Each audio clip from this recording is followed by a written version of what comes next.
Father, in the stillness of this morning, I come before you with a heart that trembles between longing and surrender. The world rushes me. It pushes and pulls and demands outcomes I cannot force. But here in your presence, I lay all striving down. I whisper not just a request, but a plea. Teach me to wait, not with bitterness or frustration, but with worship that rises like incense from a soul stilled by your sovereignty. I have waited before, Lord, but not always well. I have fidgeted and fretted, complained in silence, doubted in the dark. I've stared at closed doors and wondered if you forgot the key. But this morning, I want something deeper. I want to learn the holy art of waiting with adoration, the sacred discipline of lifting praise before the breakthrough, of bowing my will before your timing. You are not slow, Lord, as some count slowness, but patient, shaping all things with precision and grace. Your word says in Ecclesiastes 3:11, He has made everything beautiful in its time, not in my time, not in the urgency of my desires, but in its time, your time, and that time is always perfect. So I quiet myself. My thoughts scatter like leaves in the wind, but I bring them back. I gather them one by one and lay them before you. My anxious thoughts, my questions, my impatience, they do not belong in a place of worship. They are not fit for the altar. What I bring instead is this: a heart that wants to trust you even when the path is hidden in fog. There's a worship in waiting, isn't there? A kind of praise that doesn't shout with joy, but whispers with trust. A melody that isn't loud, but steady. Like the psalmist, I say, I waited patiently for the Lord. He turned to me and heard my cry. Psalm 41. I have cried, Lord, not always in visible tears, but in the deep sobs of my spirit, and you heard. Even when I thought you were silent, you were not absent. You were working in the unseen. Waiting with worship means I don't just look forward, I look up. I look to you not as a genie to grant my wishes, but as a father whose heart is always for me. A shepherd who leads even when the pastures feel barren. Isaiah 40:31 says, But they who wait for the Lord shall renew their strength. They shall mount up with wings like eagles. They shall run and not be weary. They shall walk and not faint. That verse isn't passive. It's power in the waiting. It means that while I wait, I am being renewed. I am not standing still. I am being strengthened. But Father, teach me to worship while I wait. Teach me not to idolize the outcome. Teach me not to fix my gaze so firmly on what I'm asking for that I miss the one I'm asking. Let my worship rise not because I received what I wanted, but because I already have you. And you are more than enough. In the morning light, with the hush of dawn still fresh, I choose to sing even if the song is soaked in hope rather than fulfillment. I choose to say, Blessed be your name, even if I'm still in the land of waiting, even if the promise feels far. I remember Abraham, who waited for a son for decades, yet still built altars. I remember Joseph, forgotten in prison, still faithful. I remember David, anointed but not yet crowned, who sang in caves. Waiting has always been the classroom of the faithful. And in that classroom, worship is not optional, it's essential. It is the way I lift my eyes from what hasn't happened, yet to the one who holds all things in his hands. It is the way I remind my soul that it is well, even when the future is uncertain. Lamentations 3:25 says, The Lord is good to those who wait for him, to the soul who seeks him. So I seek you this morning, not for what you can do, but for who you are. I want to know the goodness of God in the waiting, not just at the end of it. I want to see your hand in the delay, your face in the silence. And so I worship. Not because I have no struggles, but because I know you are greater than them. Not because I understand everything, but because I trust the one who sees all. My worship is my war cry against fear. It is my declaration that I belong not to this impatient world, but to a kingdom that moves to the rhythm of eternity. I lift my hands, even if trembling. I open my heart, even if wounded. I sing, even if my voice cracks. Because you are worthy, always worthy.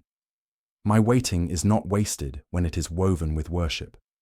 My waiting becomes sacred ground, a place where heaven touches earth. Let my soul learn to lean. Let it learn to listen. Let it learn to love you more in the not yet than it ever did in the already. Psalm 27:14 reminds me, wait for the Lord, be strong, and let your heart take courage. Wait for the Lord. So I take courage, not because the wait is short, but because your presence is long. It stretches into every moment, every breath, every heartbeat of this silent season. Even in the quiet, Father, you are speaking. Even in the spaces where nothing seems to move, you are moving. I can't always see it, but I'm learning to believe it. I'm learning that worship in the waiting isn't about pretending I'm not hurting. It's about bringing that hurt to you and lifting it up as an offering. It's saying, even this pain belongs to you. It's saying, even now, I trust you. And I remember Hannah, the woman who wept in the temple. She waited long for a child. She was mocked, misunderstood, dismissed, but she worshipped. 1 Samuel 1:10-11 says, in her deep anguish, Hannah prayed to the Lord, weeping bitterly, and she made a vow, saying, Lord Almighty, if you will only look on your servant's misery and remember me. Her worship was soaked in tears, but it rose up anyway. Her waiting wasn't wasted. It prepared her for a greater testimony. Teach me that, Lord. Teach me that worship doesn't have to be loud or triumphant. It can be broken, whispered, aching, and still it reaches you. Still it matters. Because you do not despise the crushed spirit. You do not ignore the silent prayers. Psalm 34:18 tells me, the Lord is close to the brokenhearted and saves those who are crushed in spirit. So when I am broken, you are not far. When I feel like I am falling apart, you are holding every piece. Sometimes waiting feels like wandering, like I've been walking in circles, like the answers are always just out of reach. But then I remember the Israelites. You led them through the wilderness not because you were lost, but because they needed to learn trust before they could handle the promise. You fed them with manna, not all at once, but day by day. You were training their dependence, shaping their hearts. You're doing the same with me. In this season, where the map is unclear and the destination feels distant, you are leading me. You are not lost. You are not late. You are simply preparing me to receive what I am not yet ready for. And maybe, just maybe, you are giving me something even better, yourself. I think of Paul and Silas, sitting in a prison cell, bruised and chained. If there was ever a moment to despair, that was it. And yet Acts 16:25 says, about midnight, Paul and Silas were praying and singing hymns to God, and the other prisoners were listening to them. They didn't wait for release to worship. They worshipped in the cell. They praised in the chains. They declared your goodness in the darkness. And that was when the earth shook. That was when the doors flew open. What if that's what happens when I worship while I wait? What if my praise becomes the spark that shakes the foundations of fear and doubt? What if my singing becomes a signal to heaven that I still believe, even here? Father, teach me to wait not with folded arms and a furrowed brow, but with open hands and a lifted gaze. Let my waiting be filled with songs of who you are, not just what I want. Let my waiting become a sanctuary, not a prison. Let it be the place where I meet you in ways I never could if the answer came too soon. I look again at your word. Romans 8:25 says, but if we hope for what we do not yet have, we wait for it patiently. Patience is not natural for me.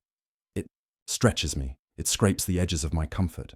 But I see now, it also refines me. It burns away the shallow parts of my faith and forces me to dig deep, to anchor myself in promises that don't change even when circumstances do. There's a sacredness in this waiting, a holiness in not rushing the process, a wisdom in trusting, the slow unfolding of your will. Like a seed buried in soil, I may not see what you're doing, but you are at work in the deep. Roots are forming, strength is growing, and in time, in your time, life will break through. But until then, let my soul be still, not lifeless, but grounded, not stagnant, but surrendered.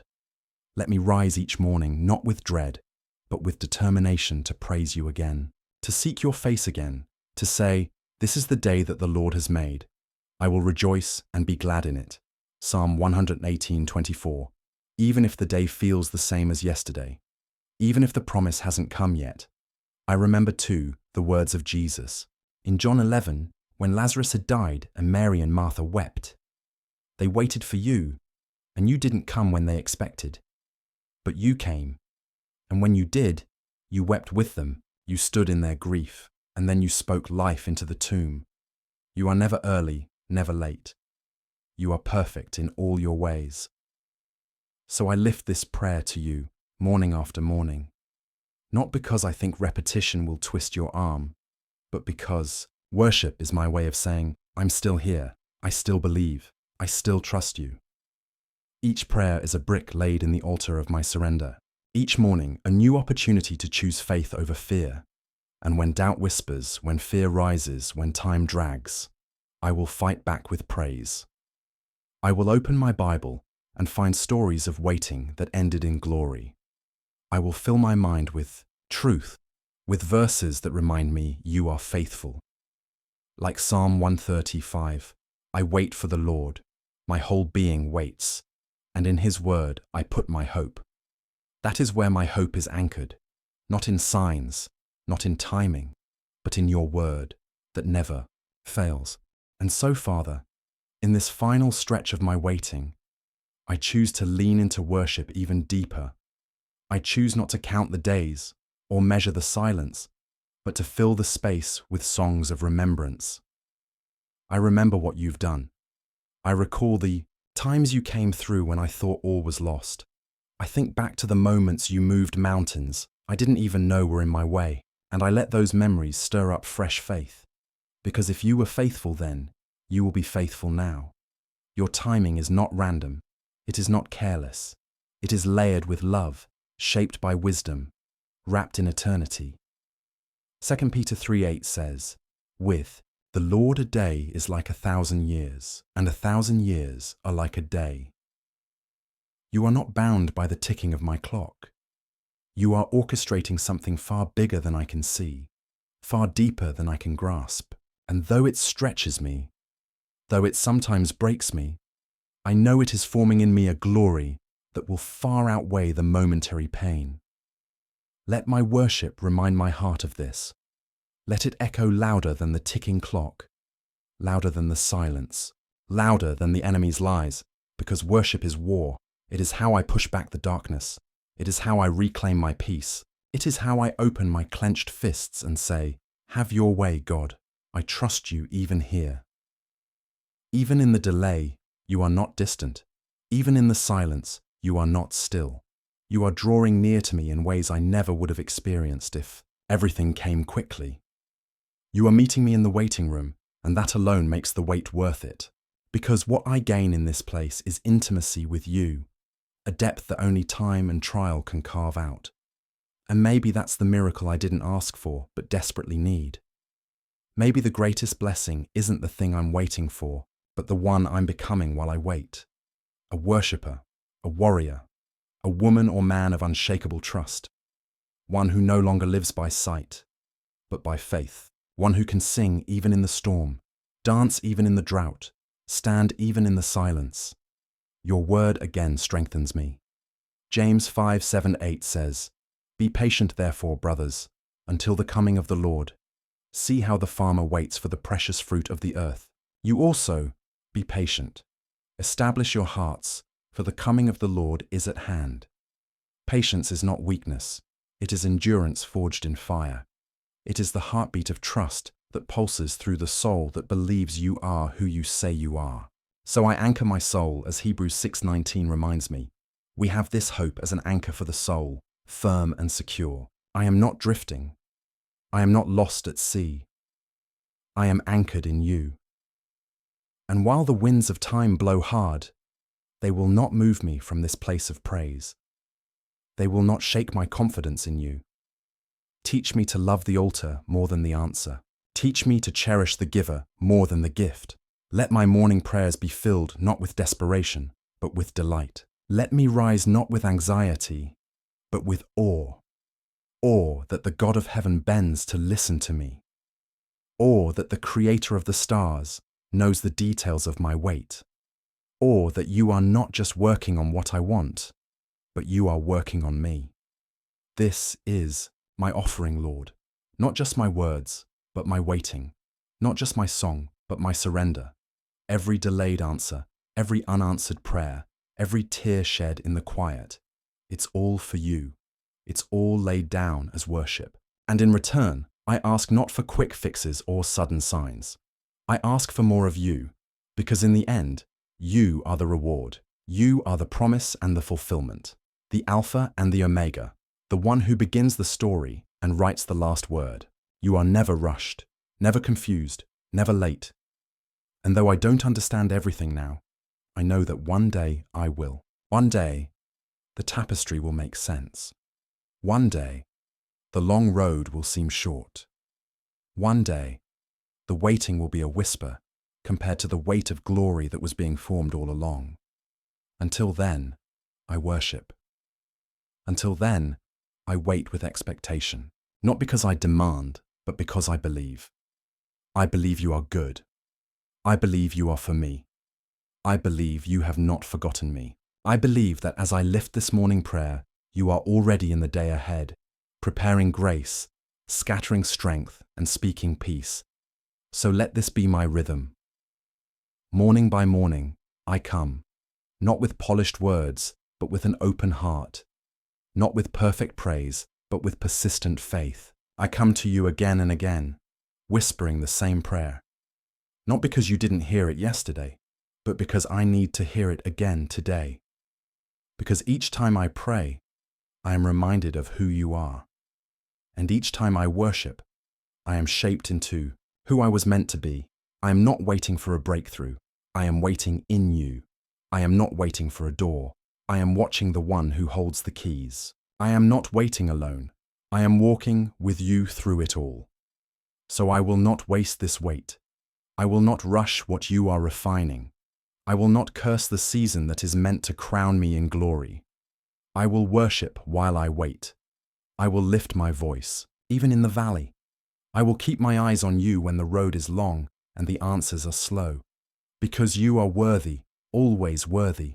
And one day, whether the answer comes tomorrow or in eternity, I will look back and say, it was worth it. Every moment, every tear, every silent night, every desperate prayer, all of it led me closer to you.